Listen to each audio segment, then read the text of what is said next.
সুন্দর হয়েছে দেখুন ক্যান্ডিগুলো, আমগুলো একদম স্বচ্ছ হয়ে গেছে,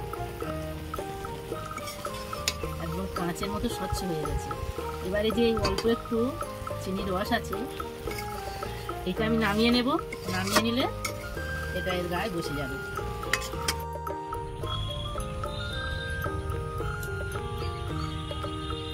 নমস্কার বন্ধুরা, শকুন্তলা ভিলেজ ফুডে আপনাদের সবাইকে স্বাগত জানিয়ে আজ আমি আপনাদের সাথে শেয়ার করব কাঁচা আমের ক্যান্ডি। এই কাঁচা আমের ক্যান্ডি এতটাই খেতে ভালো হয়, বাচ্চা থেকে বড় সবার পছন্দের। কাঁচা আম থাকতে থাকতে বন্ধুরা একবার হলেও এই কাঁচা আমের ক্যান্ডি বাড়িতে বানিয়ে রেখে দিন। প্রথম থেকে শেষ পর্যন্ত ভিডিওটা দেখার জন্য আপনাদের অনুরোধ রইল। যে সকল বন্ধুরা এখনো পর্যন্ত আমার চ্যানেলটাকে সাবস্ক্রাইব করেননি, সাবস্ক্রাইব করবেন, লাইক কমেন্ট শেয়ার করে পাশে থাকবেন। চলুন বন্ধুরা শুরু করা যাক। কাঁচা আমের ক্যান্ডি বানানোর জন্য যা যা উপকরণ লাগে আমি দেখিয়ে দিচ্ছি। এখানে বেশি উপকরণ লাগে না, চিনি আর কাঁচা আম। 3টে আম নিয়েছি আমি 500, আর এখানে 400 চিনি আছে। 500 আমের জন্য 400 চিনি লাগবে। এবারে আমি আমগুলো ছাড়িয়ে নেব।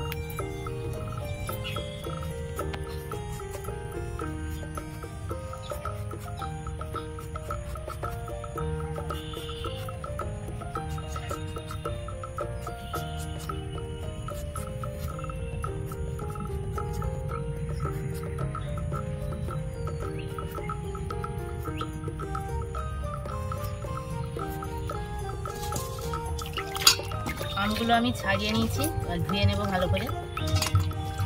আমের গায়ে একটা আটা থাকে, মানে কষটা, এরকম জলটা কেমন হয়ে যাবে।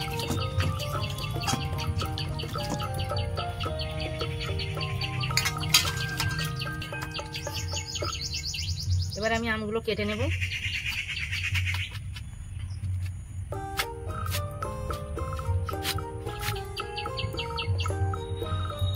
বীজগুলো ফেলে দেব, দিয়ে আমি এইভাবে কেটে নেব।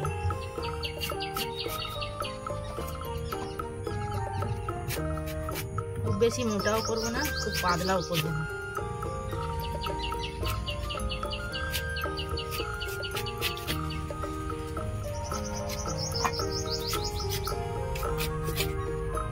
এই যে মাঝখানে শক্তটা হয়ে গেছে, এটা আমি কেটে বাদ দেবো।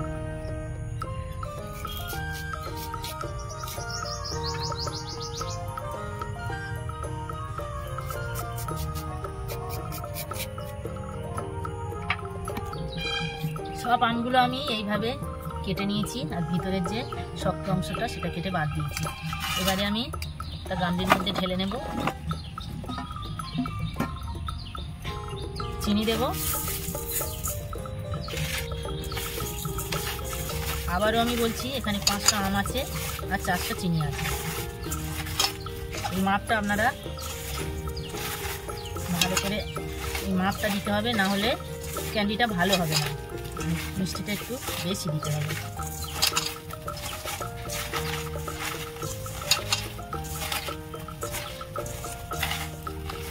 ভালো করে আমি মাখিয়ে নিয়েছি। এইভাবে আমি 15 মিনিট ঢাকা দিয়ে রেখে দেব। 15 মিনিট আমি ঢাকা দিয়ে রেখেছিলাম, ঢাকা খুলে নেব। কত জল উঠেছে দেখুন। আপনাদের হাতে সময় থাকলে আরও 30 মিনিট রেখে দেবেন, দিলে চিনিটা সব গলে যাবে। নুন ধরিয়ে নিয়ে কড়া বসিয়ে দিয়েছি, কড়ার মধ্যে আমি ঢেলে দেবো। বড় দানা চিনি তো সময় বেশি লাগে।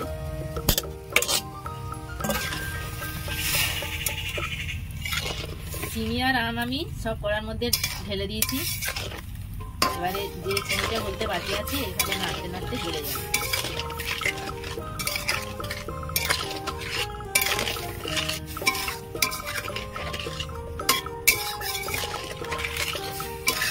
আছে এইভাবে নাড়তে হবে, জল দেওয়া যাবে না। এভাবে নাড়তে নাড়তে রসটা একদম শুকনো হয়ে যাবে, ক্যান্ডিটা তৈরি হবে।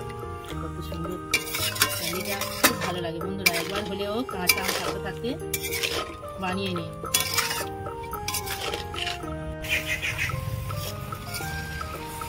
চিনিগুলো গলে গেছে, কতটা রস হয়েছে দেখুন। এবারে এইগুলো আমি আস্তে আস্তে অল্প আঁচে এইভাবে হালকা করে নাড়বো, আর এই রসটা আমের সাথে মিলিয়ে নেব, চিনির রসটা।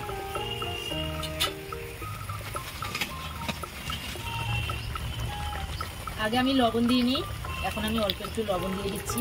আগে দিলে আমটা বেশি নরম হয়ে যেত, সেই জন্য আমি আগে দিই। আমি এখন দিলাম।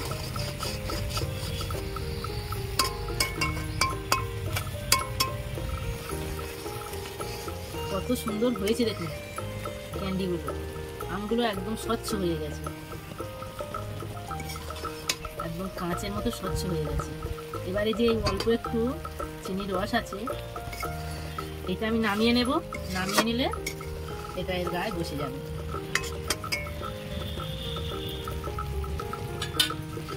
এবার আমি নামিয়ে নেব।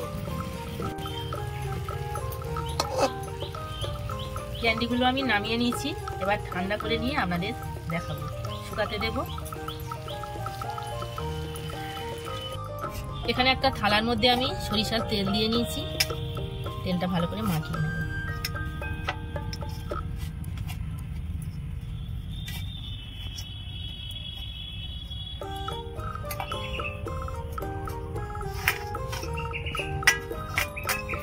তেলটা মাখিয়ে নিয়েছি। এবার আমের ক্যান্ডিগুলো কত সুন্দর হয়েছে দেখুন, একদম কাঁচের মতো স্বচ্ছ হয়ে গেছে। এবার আমি এইভাবে তুলে তুলে নেব।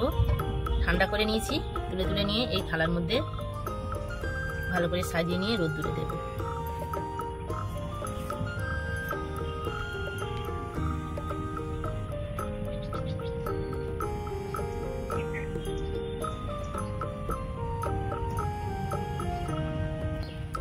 সব ক্যান্ডিগুলো আমি থালার মধ্যে তুলে নিয়েছি। এবার আমি রোদে শুকাতে দেবো। দেখুন বন্ধুরা, কাঁচা আমের ক্যান্ডিগুলো কত সুন্দর হয়েছে দেখুন। কাঁচা আম থাকতে থাকতে আপনারা এইভাবে ক্যান্ডি বানিয়ে রেখে দিন। বাচ্চা থেকে বড় এই ক্যান্ডি সবার প্রিয়। এবার আমি একটু চিনি গুঁড়ো করে নিয়েছি, ছড়িয়ে দিয়ে মাখিয়ে নেব। মাখিয়ে নিলে এটা অনেক দিন পর্যন্ত থাকবে।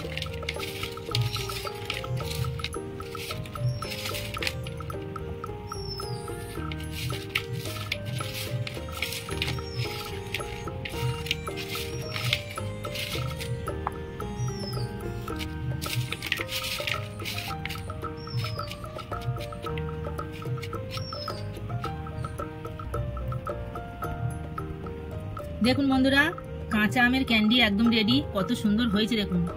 কাঁচা আম থাকতে থাকতে আপনারা একবার হলেও এই কাঁচা আমের ক্যান্ডি বানিয়ে বাড়িতে রেখে দিন। বাচ্চা থেকে বড় সবার প্রিয় পছন্দের জিনিস।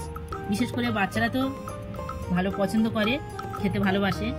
আপনারা একবার হলেও এই কাঁচা আম থাকতে থাকতে ক্যান্ডিটা বানিয়ে নিন।